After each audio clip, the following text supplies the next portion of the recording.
2,000 horsepower engine off into the wild blue yonder, here's your chance.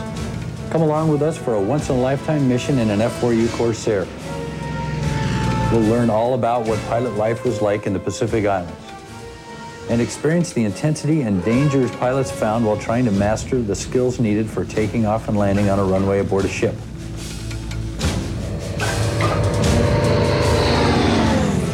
Let's join young pilot Vern H. Salisbury to share his exciting true-life experiences from training at Mojave Air Station in California to fighting Japanese Zeros over Tokyo.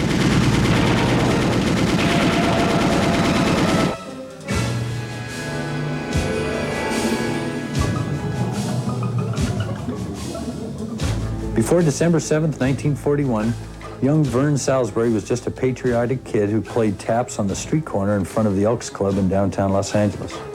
But now he was a young pilot and starting a love affair with a very special airplane.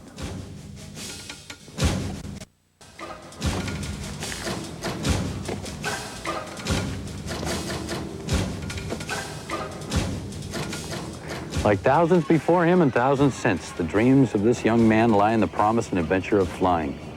In this case, it's the pride of both the United States Marine Corps and the Navy, the chance-bought F4U Corsair.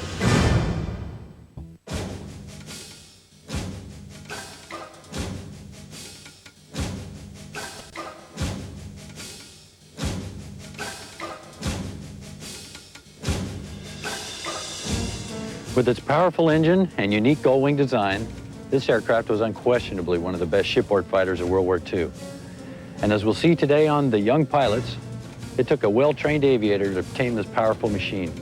But for those who did, the reward was more than worth it.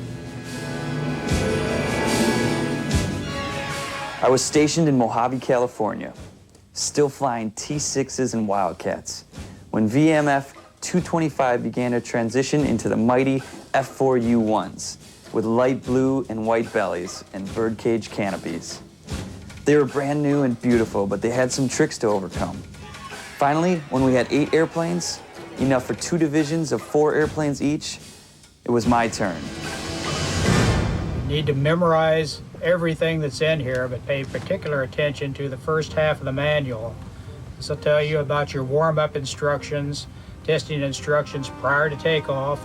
The next section deals with the takeoff itself, all the instrumentation, and then finally the landing instructions. Treat it well, Thank you, look sir. through it, and good luck to you. Captain Robert R. Reed, U.S. Marine Corps, brought me an F4U pilot's handbook and told me to be ready to pass the handbook examination in 2 days. Yes, sir. There were very few handbooks around, so I practically had to hide to study it, or somebody senior to me would borrow it, if only for a few minutes. Meeting my flight schedule in Wildcats and knowing that this was it made me bury my face in that book and try to memorize and understand it from cover to cover. It was well worth that intense effort. I passed the written examination and was given 2 more days to pass the blindfold cockpit check. Every time I got nicely settled in a Corsair cockpit, somebody would ask me to move. Hey, scram. Sir? We were so short of airplanes that they were constantly on the go.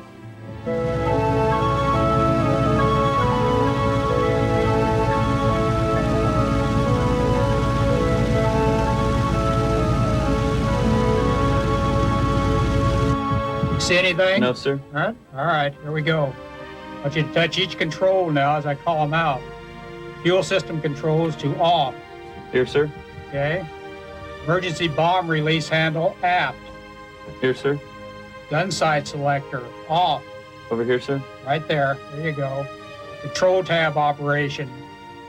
Here, There's your control tabs. All Right right. here. Ready or not, I was scheduled for my first Corsair ride as a tail end Charlie of a division of 4, none of whom had flown the airplane. Lieutenant Nowak was the flight leader, Off in order, and Lieutenant after which Christensen we'll was my rendezvous section leader. and climb out to the east to 10,000 feet. After you get to 10,000 feet, spread out. Feel out the airplane. Stall with the wheels and the flaps up in the clean position. Then do the same with the wheels and the flaps in the extended dirty position. Okay, everybody clear on that? Yes, sir. Let's go. Lieutenant Nowak said this would take a half hour, and the rest of the hour we would fly in formation and return to the base in echelon for a smart break, 25 seconds apart over the airfield. That was what was briefed, but it didn't happen that way.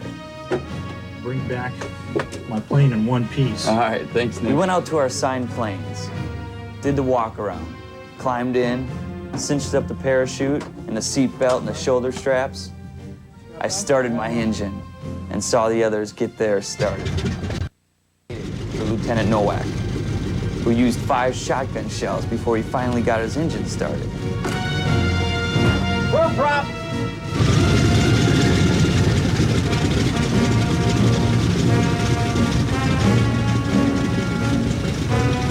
Finally, we were ready to take off.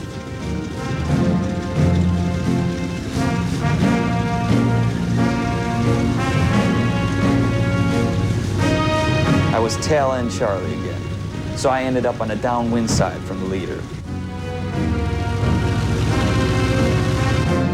This blew the other slipstreams right in front of me.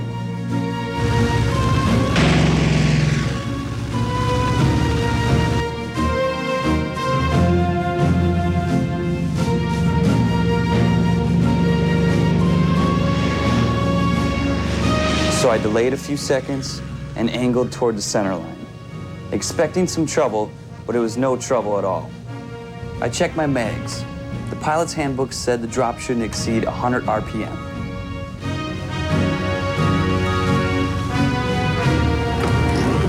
I finished my pre-takeoff checklist, locked the tail wheel, eased the throttle forward, and approached full power in steps.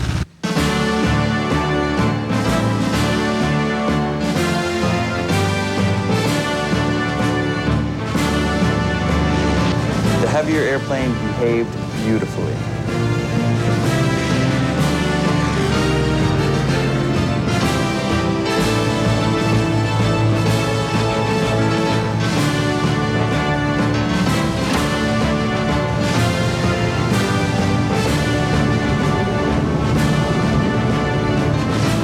I cut inside and joined up on my section leader before he was in position on the flight leader. We climbed out toward the east over the desert and arrived at 10,000 very quickly.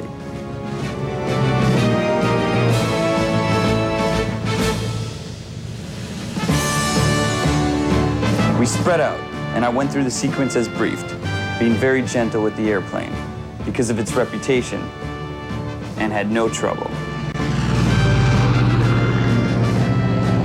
Now that I was at a safe altitude, I tried checking out the power stall characteristics of the F4U in the clean condition. She should stall at around 85 knots and stall abruptly. My left wing dipped down fast. The handbook said the trick is to regain control as quickly as possible to avoid going into a spin. To see how the F4U would behave in a high-speed dive, I lowered the wheels with the dive brake control. I went through my checklist.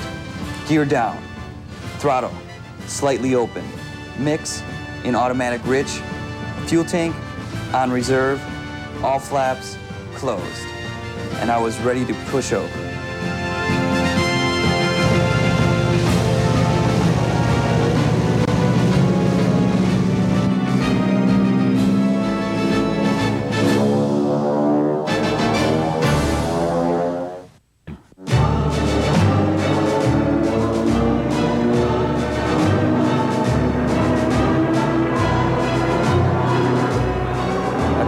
Dive, being careful not to exceed 7 Gs.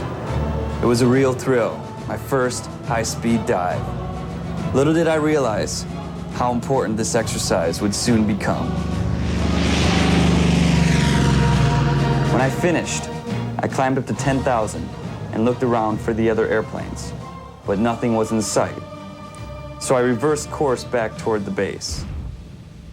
Then, suddenly I saw a column of smoke come off the desert, and then a parachute. Lieutenant Nowak called for a radio check, and when Lieutenant Christensen didn't answer, we knew who had bailed out. Lieutenant Nowak saw Chris land, stand up and wave. So we relayed his position and requested the crash crew and the crash wagon to go out and find him. I throttled back and moved to auto lean on the mixture control to have as much time on station as I could. Lieutenant Nowak turned back to direct the crash crew to the site, and his wingman stayed low to keep a reference for the ground crew. Great, he's waving at me. He's okay. He'll be okay. Get that truck out there, though. I stayed high to relay communications. By a big oak tree off the old Mandarin Road, about southeast of the base. When I was down to reserve fuel, He looks to I be called all for right. permission to return to base. By this time, I was talking to the squadron skipper, and the crash crew hadn't shown up as of yet. I dove down to approach the field in accordance with the traffic pattern. The tower informed me that only one runway was open and it had a stiff crosswind. The skipper asked me if I wanted to divert to El Toro, but I refused. I didn't think I had enough fuel to go that far. I told him I would land on the assigned runway. Fuel critical. Cannot go to El Toro. I need to land. When I got over the field, I could see the situation. One airplane was off the end of one runway and over on its back, while another Corsair blocked the second runway with a collapsed landing gear. Right about then, I really got psyched up and tense, and I still had to land this beast. I made a break over the field for the last remaining runway and noticed that the wind had picked up and would be a left crosswind. On final, I slowed to 85 knots, keeping a little throttle to help adjust the last rate of descent. The airplane landed 3-point. I wasn't sure until it began to bounce a bit. I turned off the active runway, taxied into the ramp, where my crew chief directed me to my parking slot on the line.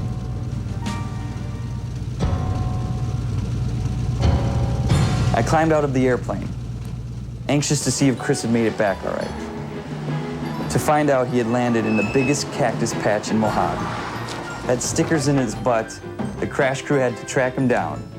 And that was my first flight in the F4U Corsair. Easy.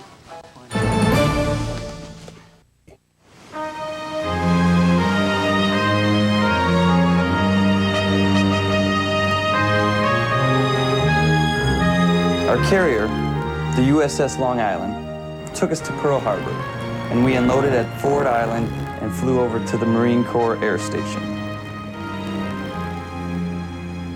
This was another interlude of flying and perfecting our precision and tactics. We made raids on other islands, flew over or around other islands, and began to develop island sense, as far as navigation over the ocean and in the vicinity of big and small islands. Soon we were further deployed to Turtle Bay Fighter Airstrip on Espiritu Santos Island in the French New Hebrides group. Here we learned all about coconuts and flying off the airstrips buried in coconut groves.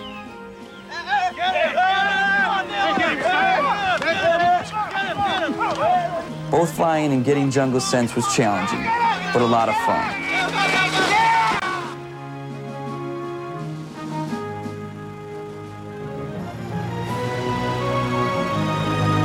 Frank Buck had captured his biggest python snake here on this island, so we watched very carefully when the natives took us to their gardens in the jungle.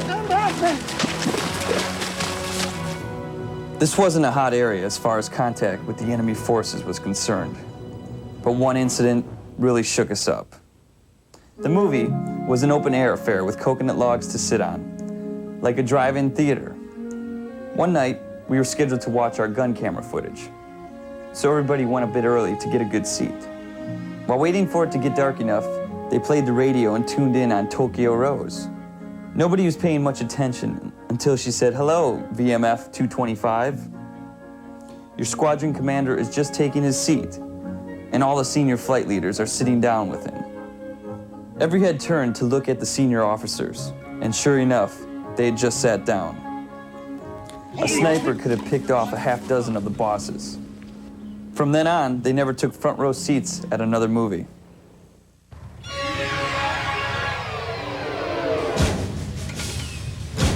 Another incident convinced me that the war could be as deadly for pilots on the ground as it was in the air. Marines.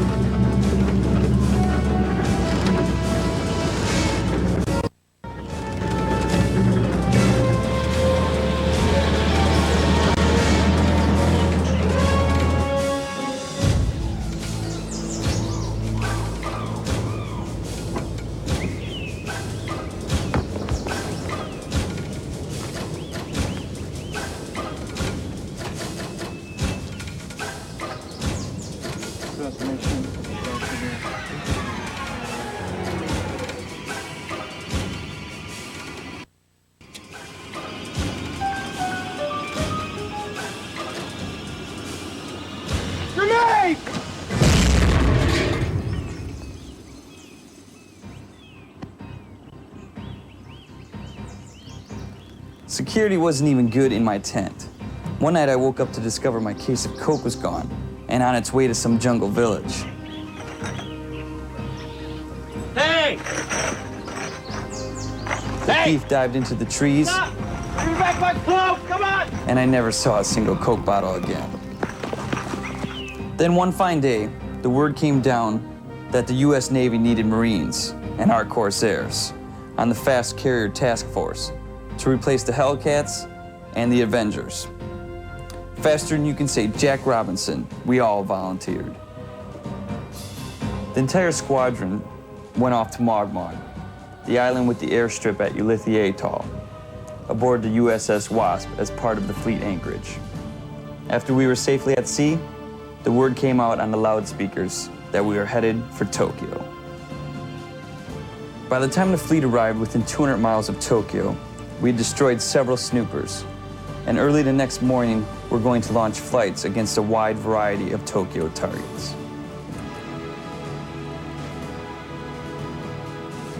The weather was bad, with black clouds, rain, but very reasonable ceilings for rendezvous. Our carrier division was assigned targets south of Tokyo itself, and headed in that direction. One of my best friends on board was a dive bomber pilot, Major Jack Amendi. Major Amendi took off first into a strong headwind. We were next in line.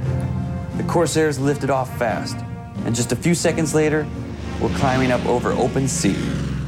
We were not intercepted on the way into the target. So when I thought the Douglas dive bombers had overflown their target, their bombs set everything on fire, and you could see all of the explosions. I was following Major Amendi, trying to get a few rounds into airplanes parked all over the field. We were going inland across the field and scraping our bellies on the ground when Major Amendi started a left turn. I had to stay as low as he was, but that was risky because he didn't give me much room inside his turn. But Major Amendi motioned for me to stay in closer. I never did see the zero before he hit us.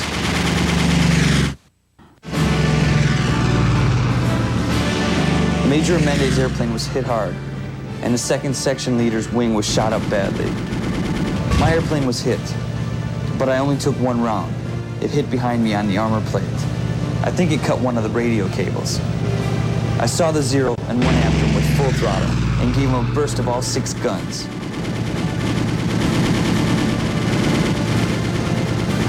He rolled over and started down, and I watched him for a bit.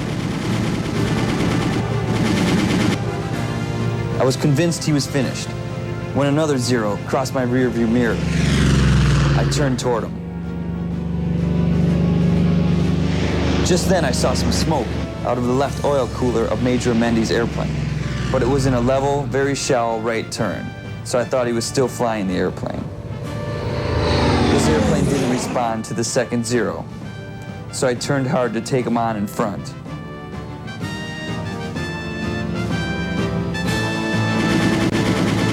We traded some bullets, and I turned hard again to get him, and I think I put some bullets into his airplane.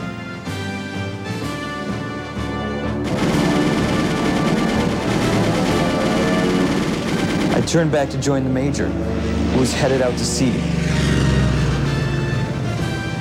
I tried to fly up close to see if he was hurt, but the bright sunlight glinted off his canopy.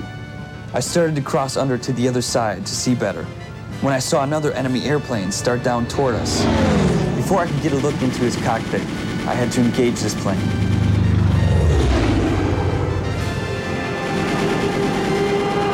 Again, I put some bullets into his airplane, and immediately he became less aggressive. I turned back to search for Jack Amendi. I flew quite a ways before deciding that he'd probably already left to return to our carrier. About that time, CAG called bingo, which I heard on my radio, after I thought it was out. I was one of the last 3 Corsairs to join up. The other 2 planes were shot up much worse than I was. So we stayed in close formation, joining up with the other squadrons to head back to the ship. Soon enough, I would learn that Major Amendi had not returned to any of the ships. My friend Jack was confirmed as missing in action. My service on the aircraft carrier was exciting, but it didn't last long. The Navy Hellcat pilots were soon up to speed in flying our Corsairs. So my Marine squadron was relieved of duty, and my adventures of taking off and landing on a bucking, rolling, stormy runway in the Pacific came to an end.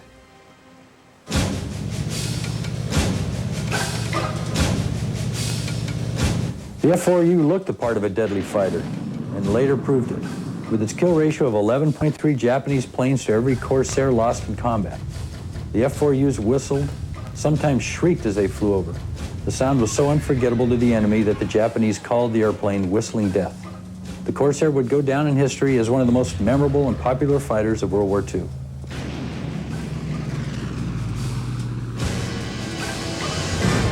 See you next time for more exciting true stories of the young pilots.